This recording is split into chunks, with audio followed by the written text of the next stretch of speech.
विकसित समाज बनाइए, क्योंकि समाज विकसित तभी होगा जब एक औरत कर्तव्यनिष्ठ होगी, अपने अधिकारों को समझेगी और अपने कार्यों का निर्वहन करेगी।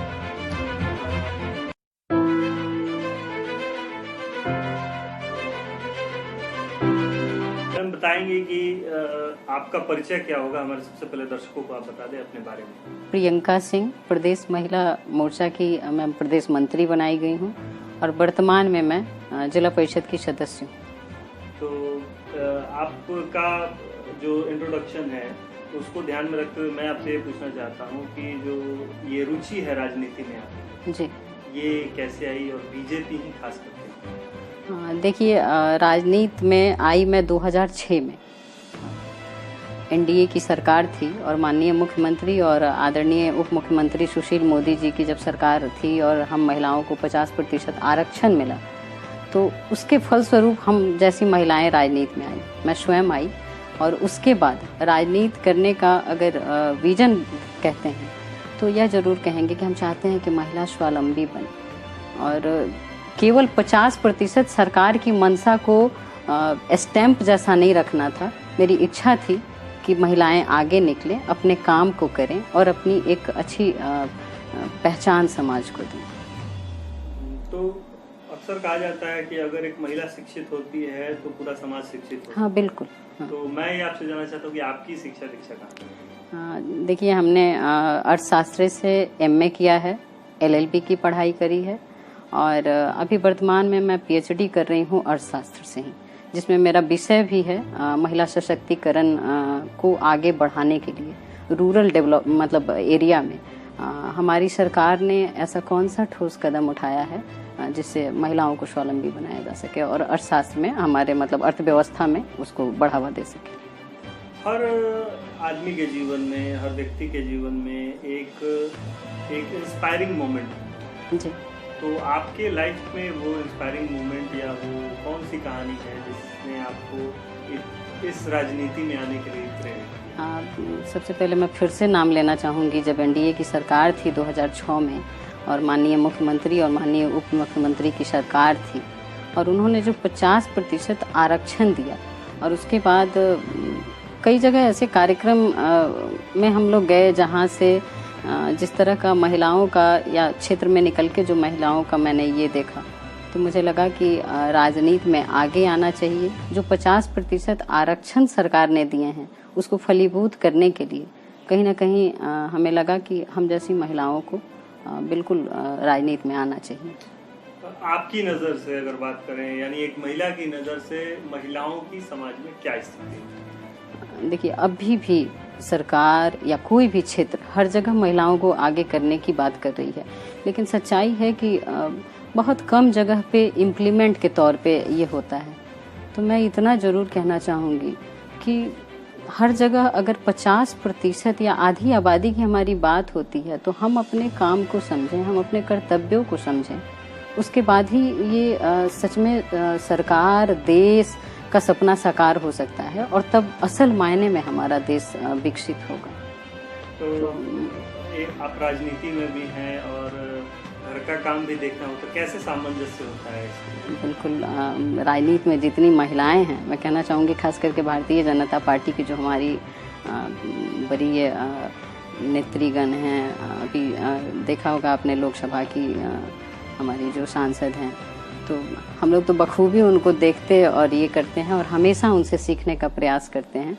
और एक औरत के लिए मुझे लगता है कि कुछ भी असंभव नहीं है अगर हम मन से सोचें।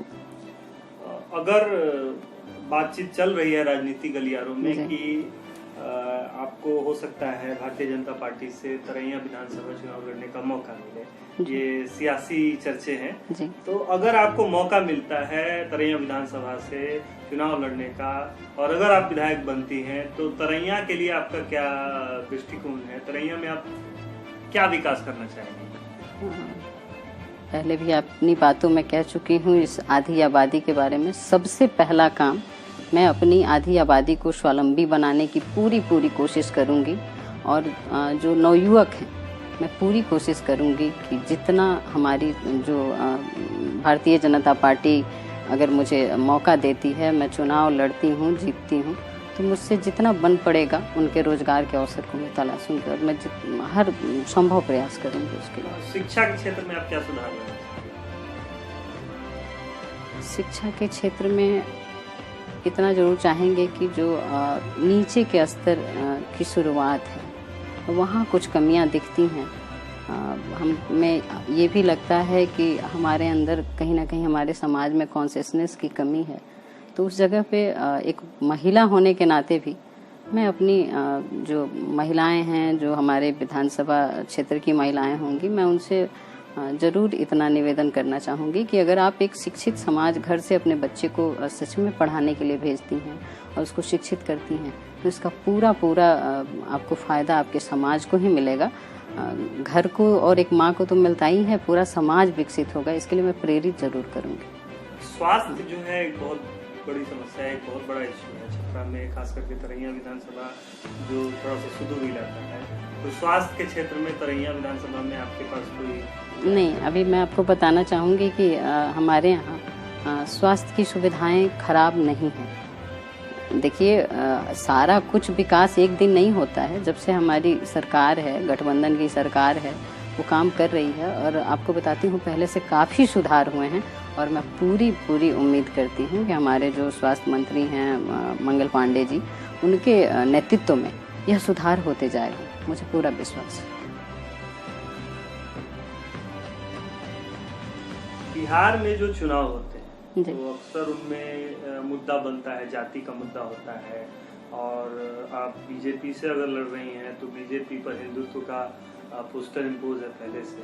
तो और जो विपक्षी पार्टियां हैं वो अलग से MY समीकरण की तरफ हैं। तो ऐसे में आपको क्या लगता है, कितने चांसेस बनते हैं और क्या आप चुनाव में इन मुद्दों से ऊपर उठ पाएंगे? देखिए, अभी जो बिहार में हमारी गठबंधन की सरकार है, मुझे तो लगता है कि दूर तक जो आपने विपक्षी दल की बात कही, तो आज के तारीख में और बीते दिनों में जो हमारे यशस्वी प्रधानमंत्री नरेंद्र मोदी जी की कार्यकाल रहे, उसमें इस तरह का एक माहौल बन पड़ा है हर क्षेत्र में कि जहाँ भी जाइए ऐसा कोई एक योजना हमारे माननीय प्रधानमंत्री जी की कार्यकाल में नहीं हुआ होगा जिससे कोई एक जाति धर्म वंचित रह गया हो। और इतना जरूर कहना चाहूँगी कि हर व्यक्ति बहुत जागरूक हो चुका है। अब बात विकास की है, जाति धर्म की बात बीते कल के लोग विपक्षी दलों का काम था। भारतीय जनता पार्टी सत्ता में रहने के लिए नहीं, काम करने के लिए सरकार में काम करती है और बाकी पार्टियां सत्ता में रहने के लिए इन किन प्रकार जो अपने छलावे देते हैं चुनाव में। तो बात कल भी काम की थी, आज भी काम की।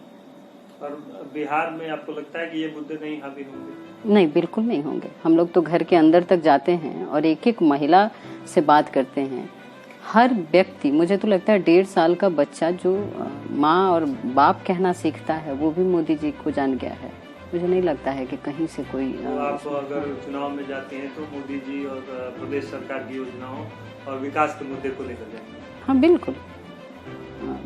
अभी भी हम लोग जहाँ जाते हैं सरकार की योजनाओं के बारे में, हमारे प्रधानमंत्री के कार्यकाल के बारे में, अभी एक पत्रक बांटा जा रहा है, आपने देखा होगा, उसमें सरकार के कामों की चर्चा है और निश्चित तौर पे लोग पहले से एक घर में वो काम पहुँच चुका है।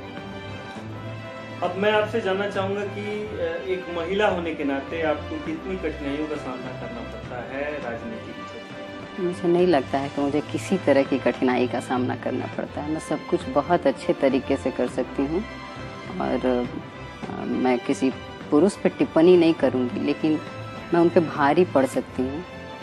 बस इतना कहना चाहूँगी, मुझे कोई कठिनाई नहीं है। आप क्या संदेश देना चाहेंगी अपने क्षेत्र के तरैया विधानसभा क्षेत्र की महिलाओं को, बच्चियों को और यूँ कहें तो सभी महिलाओं को क्या संदेश देना चाहेंगे अपने माध्यम से? आगे बढ़िए और अपने कर्तव्यों को समझिए, अपने अधिकारों को समझिए, काम करिए और एक विकसित समाज बनाइए, क्योंकि समाज विकसित तभी होगा जब एक औरत कर्तव्यनिष्ठ होगी, अपने अधिकारों को समझेगी और अपने कार्यों का निर्वहन करेगी।